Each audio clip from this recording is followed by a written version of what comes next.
रुक जा।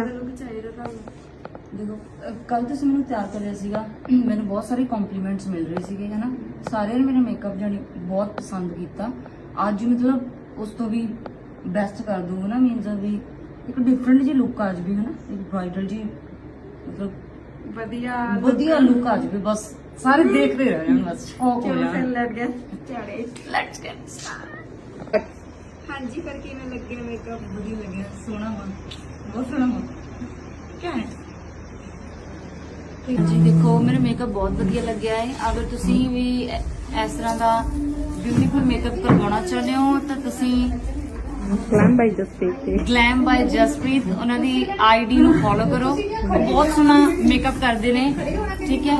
ਤੁਹਾਨੂੰ ਵਧੀਆ उन्हां दी ਲੱਗਿਆ? आईडी नु फॉलो करो गाइस और करवा लो, बस जाके फटाफट मेकअप करवा लो। ਤੁਹਾਨੂੰ ਵਧੀਆ ਲੱਗਿਆ ਪੂਰਾ ਮੇਕਅਪ? Bye bye.